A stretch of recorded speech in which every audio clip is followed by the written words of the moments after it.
Good afternoon, my name's James Ritchie. I am Deputy Chief Executive of the Association for Project Safety and Head of External Affairs for the same organisation. Before we start, I'll just confess that I am also an architect, so take that with a pinch of salt. We're very lucky this afternoon to have three experts on the panel here, all to answer, hopefully, your very difficult and searching questions in due course over the next half an hour.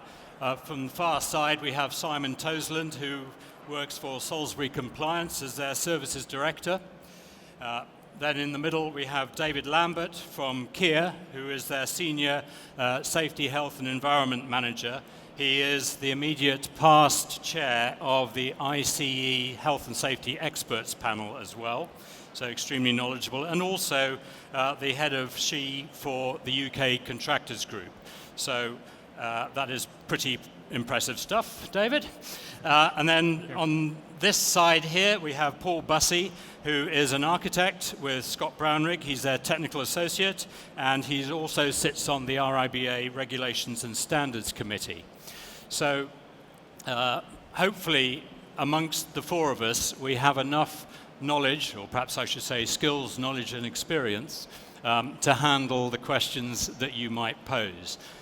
But in the meantime, I think just to kick off this session, what we're going to do is I'm going to pose a couple of quick questions to the panel that are sitting down and ask each of them to perhaps give us their considered opinion on various things. Hopefully you are all aware of the CDM 2015 regulations, which is why you are here. You're probably all heavily involved in dealing with those at the moment. I hope you are, at least. And that might be at any scale of project, from the small £50,000 extension on somebody's office or whatever, right the way through to building another shard or whatever. So the last 2 or 3 months that we've had of new CDM 2015 has thrown up a few interesting areas of concern to some people, intrigue to others, and perhaps lack of clarification for many. And one of those that we would start with is probably with regard to clients. Because the new regulations have placed some considerably new duties on commercial clients. And first question I was going to pose was how the panel have seen that client duty under CDM 2015 taking effect in the various areas that they're working at. I think I'll probably kick that one off with Simon. Perhaps you could tell us a bit more about your clients' reactions to their new duties. Yeah, thank you, James. One of the things we've actually found from a majority of our clients is they've actually come to us and asked us to audit, if you like, their supply chain in terms of how they're dealing with CDM 2015. So obviously, there's a client's duty to ensure that there's arrangements in place for their projects. And we've been asked on several occasions to actually go out, talk to the people that are carrying out their design work, their construction work, to actually check that they've actually got arrangements themselves in place for delivering the new functions. Okay. David? Yeah. I suppose the main thing is clients are having to get to grips with the appointments, and with the demise of the CDM coordinator and the new kid on the block, as it were, the principal designer. They're trying to work out who actually can be a principal designer, and that's creating some degree of angst. Along with the other one is what actually constitutes a project. Then that's a big one. What constitutes a project? We thought we knew, but with the huge variety of contractual relationships, it maybe isn't quite as clear as had been anticipated. Okay, Paul? Yeah, thanks, James. It seems pretty much that our clients, talking to architects, are very much trying to find out what we are going to be offering them as principal designers. And that is where we're trying to focus our efforts, and working with the RIBA, we have set up a training course, we've set up CPD, we've set up systems by which our members can upskill themselves, because they've got to do that certainly in the health and safety arena. But the level at which they have to upskill themselves is still to be determined. And there's a lot of people who see it's a huge bar, others who see it a very low bar, and that is very much coming out of discussions with the APS and within the RBA and with particularly perhaps the larger architectural practices who very much engage in this process for many years. And that's the REN Technical Forum have quite a large group of people who can try and bring these strands together. And a lot of them have been working as CDMCs and working closely with CDMCs in the past. So it's about trying to define that PD role as much as we can. And certainly the RBA have tried to get this into a coherent book which we've produced, which is showing graphic and illustrative and visual ways of dealing with this process without being overly bureaucratic, by using existing drawings, getting the team working together cohesively. I think that's my major area, James. I was going to say, just developing that in terms of clients and their duties, how your members, your architect members, are finding that their clients are dealing with such like management arrangements and, for example, ensuring that the principal designer and the principal contractor are discharging their duties. So that's a client role which presumably one wouldn't place with a principal designer to monitor their own effectiveness under the regulations. I mean, has there been any feedback from your members with regard to clients' acceptance of those duties? I think that's going to take its time to develop. A lot of the clients have their own health and safety advisors already, who aren't necessarily doing the PD role, but are hopefully there to assist. But from my understanding, I mean, the clients have to see that it's happening, but they don't necessarily have to dictate how it does happen. And that's very much, I think, a discussion between the principal designer and the client as it evolves. Okay. David, do you have anything to add to that in terms of sort of from the ICE point of view or even from the Kier client point of view? I think on the larger jobs, we've yet to see the changes really have an impact from a client point of view. What we can see coming down the road is potentially yet more auditing and greater bureaucracy in that way, which is something that does concern us and certainly concerns the UKCG. It's one of these unintended consequences that I think will be inevitable unless we find a way round it. But the main thing, I think from an ICE point of view, is that we recognise that the whole team dynamic is likely to change. In fact, it should change. And the drawing of what was the CDMC, or the removal of that, which was something on the outside, to the PD, which is a role and a function from the inside, should have a major effect, as I say, on the team dynamic. Right, okay. Simon, from somebody who has confessed that they are doing those client auditings, how do you view that same issue about the client's management arrangements, and how welcome are your perhaps audits on behalf of the client of principal designers and principal contractors? First and foremost, I think what's really important to mention as well is one of the key challenges we have is to make clients understand proportionality when it comes to CDM. And we still find that a lot of clients sort of have a shoebox, if you like, of this is how we want our projects delivered, without really understanding, the specific issues, whether it's and really putting the amount of time and effort, depending on whether it might be a smaller sort of refurb project to something that's a major scheme. And so when we're obviously doing those audits, it's really understanding what it is that the client wants and the size of projects that they're actually going to be bringing those suppliers in to do. So I think that was a key challenge into CDM 2007, and that still remains a key challenge for us now, is to try and give the right advice depending on scope and complexity. Right, okay, thank you. I mean, some of the points that came out of that were in regard to the principal designer role and what skills, knowledge and experience might be needed, and maybe we could just briefly explore that a little bit further, certainly from APS's point of view, and I might as well get that in now because I think we need all four views on this point, that we see the skills, knowledge and experience in terms of health and safety that a principal designer needs to have needs to be in proportion to the size, complexity and nature of the project. So there is not one size fits all in our view, and somebody coming along with a massive list of qualifications and training courses that they've been on and so on and so forth does not necessarily make them appropriate for dealing with a small project.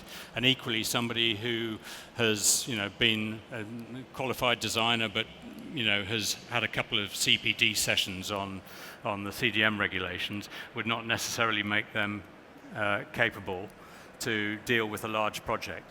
So I open that to Paul first from the RIBA point of view. One of the major issues that we've identified as being the big imponderable as far as we're concerned as designers is how far do we need to go to analyse and address risk, which is the concept of so far as reasonably practicable. And that is still floating around and flopping about and not actually pinned down adequately as far as we're concerned at the RBA. We're coming up with our own suggestions. Various other people feel it's done and dusted and should be sorted, but actually it's still out there for a lot of discussion. And some people say it's a very high bar, but then actually says it's reasonably practicable. So how can that be a high bar? It should be reasonable. And this is where a greater understanding is going to give a lot more confidence to the people delivering the role, knowing that they've taken sufficient time, resources and energy to address an issue without taking it too far and a disproportionate approach to an issue. So that is fundamental to us. Okay. David?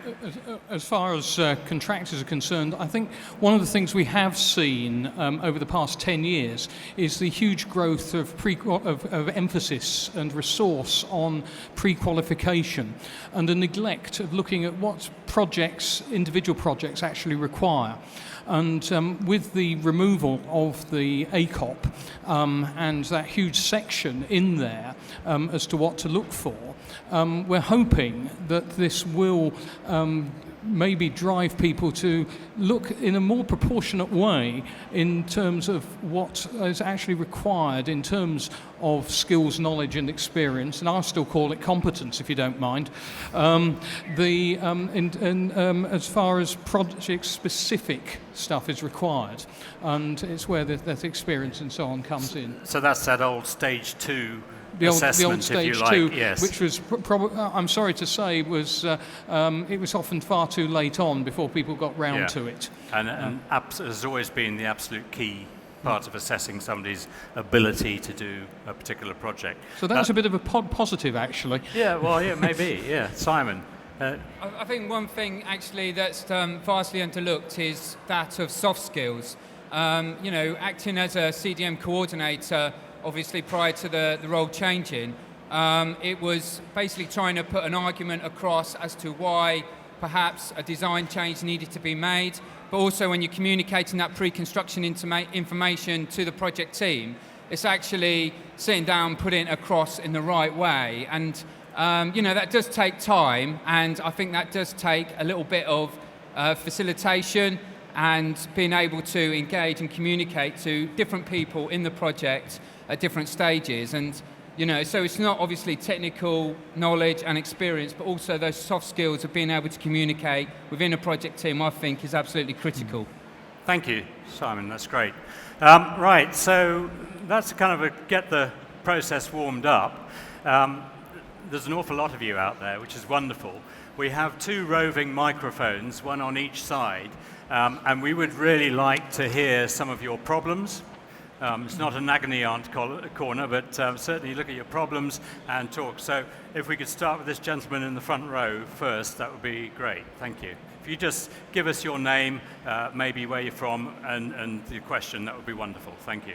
Okay, my name is Paul Prosser. I work for a company called Raw. We do mainly work for insurance companies through the domestic oil spills, and we work through loss adjusters. And the problem we have at the moment is who is our client? The insurance companies are saying they're not our client. The loss adjusters are trying not to have that responsibility, and they're trying to push it down onto the homeowners, but the insurance companies pay us. So, it's a difficult circle which we need to square to find out who our client is. Okay, so the classic problem of an insurance company, an intermediary between a client and the contractor, and who is taking responsibility as the client in that situation. Simon, should we start with you?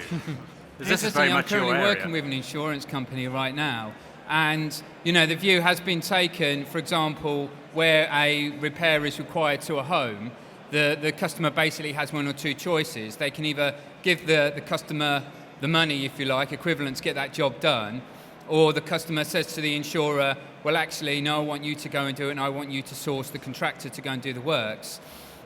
And so the view's really been taken that where it's, they give you the money, the client's role for me then falls onto the homeowner, if you like. And the insurance company, when they go and procure a contractor, then the insurance company would take on the client's role. Do you... Yes, you can have a follow-up question again, just to bottom this run out, because it is a thistly issue. Because we're environmental scientists and specialists, the homeowner is not necessarily qualified to appoint us, and so that's why they go through the insurance companies and the loss adjusters. So for me, our client is ultimately the insurance company, but they're denying that quite often. Now, I'm afraid I can tell you that if they are commissioning it and paying for it, they are the client, full stop. That's kind of the simple measure, that if it's the domestic client that is paying for it because the insurance company's given them the money to deal with it, then they are the client. If it's the insurance company that has the money and is paying for it and commissioning it, then they are very definitely the client. They can argue it until they're blue in the face with the health and safety executive or whoever, but that is where the liability lies, if one is talking about liability. Yeah. Okay, thanks. I mean, does anybody else, David or No, Paul, know I nothing to I add agree to with that. Whoever's effectively selecting the contractor is the client. Yeah. Right, any other gentleman over on the far side there?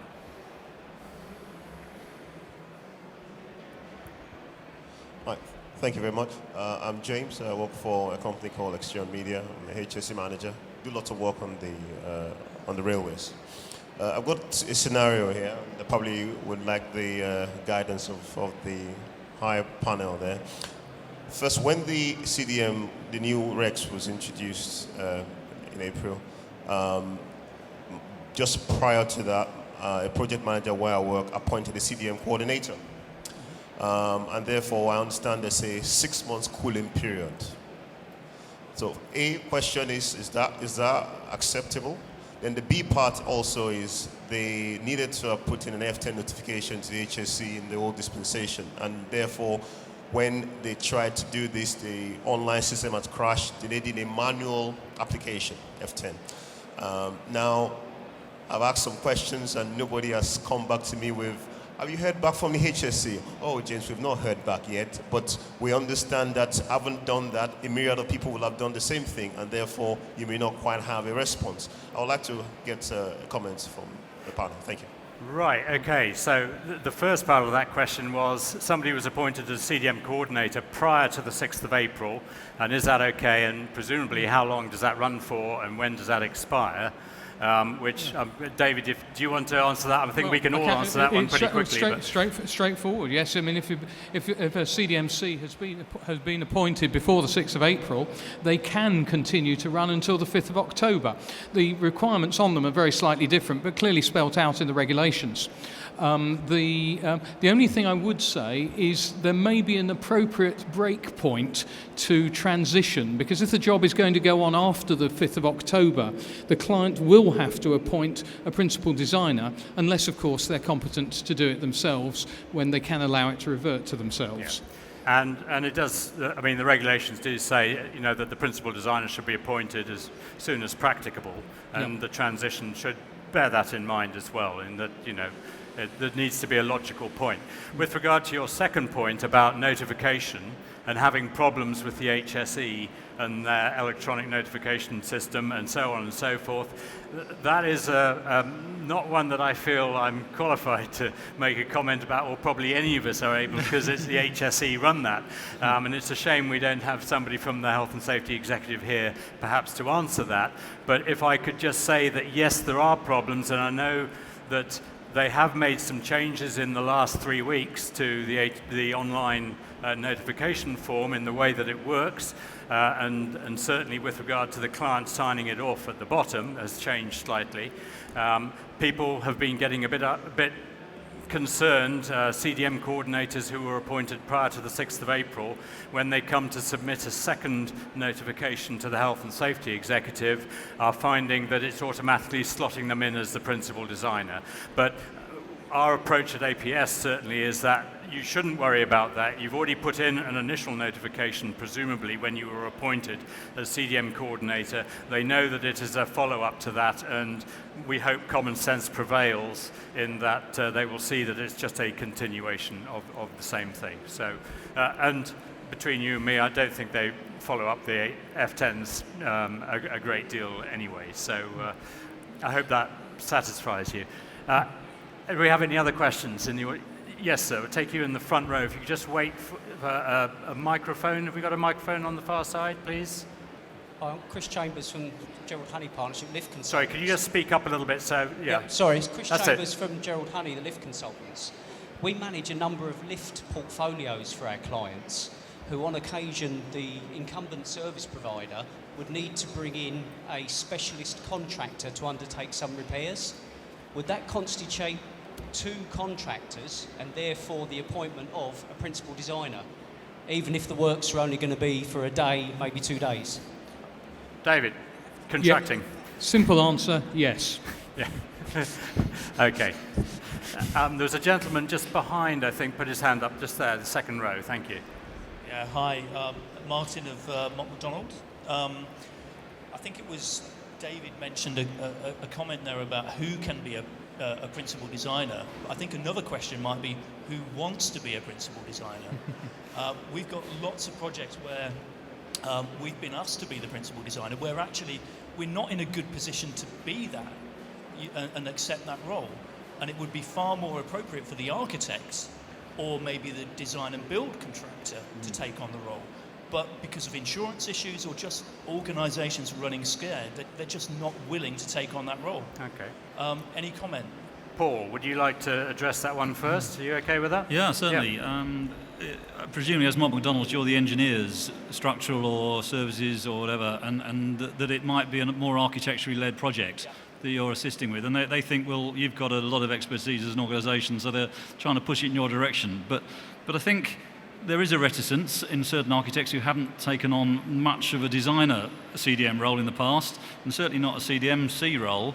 So there is a reticence, but they can get insurance. This is a bit of a red herring that's been going around to say that they can't. They can get PI insurance, and they can, through the RIBA, upskill, as we've mentioned. And so there's no reason why they shouldn't, but there is still, I don't want to touch this approach, and it's embedded, unfortunately, in the industry for some 20 years, almost, and that people have not perhaps taken it on. Others have taken it on. It's variable field. I don't know there's just one answer to this. They've got to feel confident they can do it, and perhaps if they don't want to, they could hold against it. But we find it quite surprising that architects want to not take on the role. So we're trying to help them. Okay. Simon, you've got anything to add to that, or are you quite happy with that and easy? Yeah, I just think, in terms of when you actually look at the functions of a principal designer, I don't think there's an awful lot there that's new that perhaps they weren't doing before under CDM 2007, particularly when it comes to, thinking about the hierarchy of control, applying that to your designs, communication. Obviously, there's an element of resource in collating pre-construction information and distributing that. But I actually think that CDM 15, our designers are looking at themselves, and I've got to say, in many cases, I've sort of said, why weren't you doing this before under 2007? Yeah, we certainly get a lot of questions about that, through helplines and so on, where designers say, oh yes, oh no, we were definitely doing that before. And you wonder, but yeah, it is a learning curve, and it's going to take time to bed in and for designers to take ownership. And actually a key part of CDM, and certainly CDM 2015, is about individuals taking ownership for risks and hazards that are their responsibility, that are in their design or in their contracting part of the process, and dealing with it, not just shipping it on to the next person down the line. So there are a number of areas where there are problems, and I think, we all hope that it will eventually fall into place and the designers will automatically take it. But certainly designers taking on the principal designer role, I believe that, if you are doing some highways work, then you probably are best placed to be the PD if you are a highways engineer. If you're an architect building a building, then probably maybe the architect is the best person to be the principal designer in that case. And it's about having the right understanding, technical ability and understanding, as well as the health and safety skills, knowledge and experience. Could I say, James, that yes. does seem to be a scaredness, if there's such a word, of taking on design risk management, and there's a reticence, I suppose is the better word, amongst people who this is one of the reasons we've tried to get a book out from the RIBA to say actually this is about identifying risk, it's about sharing risk, discussing with your team and coming up with a suitable and sufficient solution, not getting rid of risk entirely and eliminating it everywhere, but actually avoiding and minimising and discussing and just identifying. So we're trying to bring that as a confidence booster, but there has been a historic tradition of, you must eliminate, you must reduce, and there's this perception you've got to reduce down to zero and get rid of it entirely, and that is almost an impossibility. Okay, great, thanks. Any other questions? Yes, gentlemen. Hello, my name's John Ovington, Sim & Company, Oxford. We're a high-end refurbishment contractor, building contractor. My question is, we have a project at the moment where the old CDMC is classing himself as a principal designer, but he has relatively no design qualifications. He's Tech IOSH, but as far as I'm concerned, he's that competent to class himself as a principal designer. I would love to take that question. Go on. Quite simply, to be a designer, you have to be designing in furtherance of a business. If you're not a designer. And the principal designer needs to be a designer. And I was talking to another, had a meeting just before this, we were discussing this very point, and I said, ask that person whether or not they have got professional indemnity insurance as a designer. Can they get it if they are not a designer? Interesting point. And that could be the acid test, because the principal designer has designer duties over and above the principal designer duties, and therefore needs to have professional indemnity insurance in terms of their design function. So that would be an acid test for them. Right, thank you. Anybody like to add anything or disagree with me over that one? Yeah, spot on. Mm-hmm. Yes, sir. It might be the last question. We might just squeeze one more in. Depends how quick we are. My name's Steve Pye from the Addison Academy up in Blackpool. Just to let you know, we've, on the other side of things, I know we're talking about CDM, the new regs and everything, and how they've affected the way we work. I just want to give you a bit of a spin about how positively training has done. We run training workshops for CDM. We've also got an online training course, which I can show you after. But the point I'm making is that we've been doing some workshops with corporate clients, and out of the conversations in the workshops, for instance, they had the budget holder who'd slashed 10% off the budget right across the projects. And when they started airing their grievances in our interactive workshops, they discovered they couldn't work out why the projects were always behind and costing them thousands. And they didn't realise, and then they had the workshop and they were talking about their particular roles. And it transpired that the budget holder had slashed 10% right across the board without talking to the other groups. So consequently, every project was always going to be behind, and it was always going to cost them a fortune. And the question? Sorry, I was just bringing to your attention a bit of a positive note about some of the concerns. Yeah. We found that through that, the interactive workshops talking about the various roles and responsibilities, they were able to identify there was a problem within their corporate working. Yeah. So they saved a fortune just by airing those grievances at the training courses that we held. And that's where collaboration is so important in the industry and amongst project teams. Understanding not just the roles and responsibilities of the new regs changes, but also within the organisation itself is the point. Can we I'm just making. squeeze one last question in? The gentleman just near the back there, thank you. And then that, I'm afraid, will be it. We're going to get thrown out. So. Thank you. My name is Hobby Minas from Magnox. Since the regs have been published, there's been a lot of discussion about the application of maintenance in terms of do the regs apply to maintenance of fixed plants. I just wondered if there's any latest information or the panel's view on that. Right, well, I will pass that on. I can say, if you quick add, if you go to the APS website, you'll find that there's an answer to that, but I'm going to pass that to David to start with. Yeah, within the past couple of weeks, the HSE have posted something on their website in relation to maintenance. I'm hoping that they were going to clarify this further. I would like to see an ACOP, a short ACOP, that will produce some clarification in these areas. But in terms of maintenance, they have they've pointed out that the regulations have not redefined maintenance, but in the guidance they have chosen to identify that certain regular maintenance may not be maintenance in the construction sense. So I think actually the waters have been further muddied.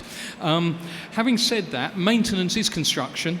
And as James points out, there is something on the APS website. But certainly remember that one of the things to point out to clients is that the business of appointments has been separated from the question of notification.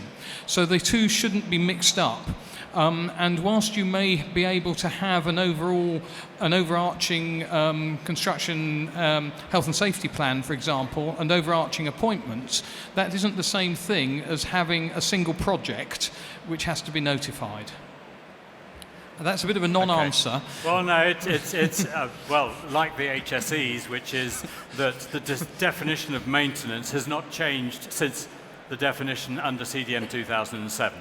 But they won't tell you what that definition is. So on that rather dubious note, I would thank you all very much for coming. More importantly, I'd like to thank our three panelists here for hopefully giving you a bit of further insight into CDM 2015 and the way forward. And if the panel are hanging around a little bit outside, I'm sure they would be more than happy to answer any individual questions they may have. Thank you very much. Thank you.